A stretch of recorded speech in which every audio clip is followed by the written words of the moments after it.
രാവിലെ നോക്കിയപ്പോൾ ജിൻസിയുടെ ചിക്കുവിന് ഒട്ടും വയ്യ കേട്ടോ. ഭയങ്കര അവശനാണ് പറയാൻ. കാരണം ഫുഡൊന്നും കഴിക്കുന്നില്ല, ഭയങ്കര കരച്ചിൽ, ഒരു മൂലയിൽ തന്നെ മിണ്ടാതെ കിടക്കുവാണ്, ചാടുന്നില്ല, ഓടുന്നില്ല, ഒന്നും ചെയ്യുന്നില്ല കേട്ടോ.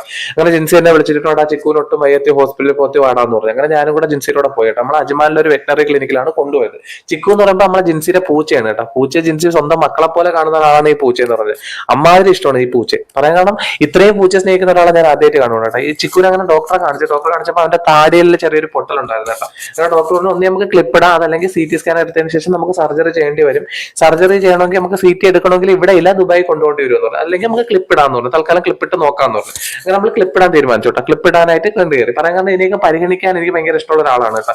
നാട്ടിൽ തന്നെ എല്ലാവരും ഒരു കുട്ടി ഡോക്ടറെ എന്നാണ് എന്നെ വിളിച്ചുകൊണ്ടിരുന്നത്. പറയാൻ കാരണം ആ നാട്ടിലെ ആടിന്റെയും പശുവിന്റെയും പ്രസവമൊക്കെ ഞാൻ എടുക്കുമായിരുന്നു കേട്ടോ. എനിക്കത് ഒരു ഇതുള്ള കാര്യമല്ല, ഞാൻ നല്ല ഇതെല്ലാം എടുക്കും. മിക്കുള്ള എമർജൻസി സിറ്റുവേഷൻ വന്നു കഴിഞ്ഞാൽ ആൾക്കാർ എന്നെ വിളിക്കുകയും ചെയ്യുമായിരുന്നു കേട്ടോ. അങ്ങനെ അതുപോലെ ഭയങ്കര മാസമായി കളിച്ച് ഞാൻ നോക്കിയൊക്കെ നിന്നതാണ് കേട്ടോ. അപ്പൊ ആ ഡോക്ടറെ എടുത്തോടെ നമുക്ക് പുറത്തിറങ്ങാൻ പറഞ്ഞു. അങ്ങനെ എന്നെ പുറത്തിറക്കിയാൽ മാത്രമല്ല, ഞാൻ അങ്ങനെ എത്തി നോക്കിയെടുത്തപ്പോൾ ഡോറും കൂടെ അടച്ചു കേട്ടോ. എന്ന് വെച്ച് കഴിഞ്ഞാൽ അകത്ത് എന്താണെന്ന് അറിയാൻ വയ്യാതെ ഭയങ്കര ടെൻഷനായിരുന്നു കേട്ടോ. എന്തായിരിക്കും ഏതായിരിക്കും എന്നൊക്കെ അറിയാൻ ഭയങ്കര ടെൻഷൻ ഉണ്ടായിരുന്നു കേട്ടോ. സത്യം പറഞ്ഞാൽ ഉണ്ടായിരുന്നു കേട്ടോ. എന്നെക്കാളും ടെൻഷനായിരുന്നു നമ്മളെ ജിൻസി എന്ന് പറഞ്ഞാൽ സത്യം പറഞ്ഞാൽ കരയുമായിരുന്നു. അപ്പൊ അടുത്ത വിശേഷങ്ങളുമായി അടുത്ത വീഡിയോയിൽ കാണാം. ബൈ.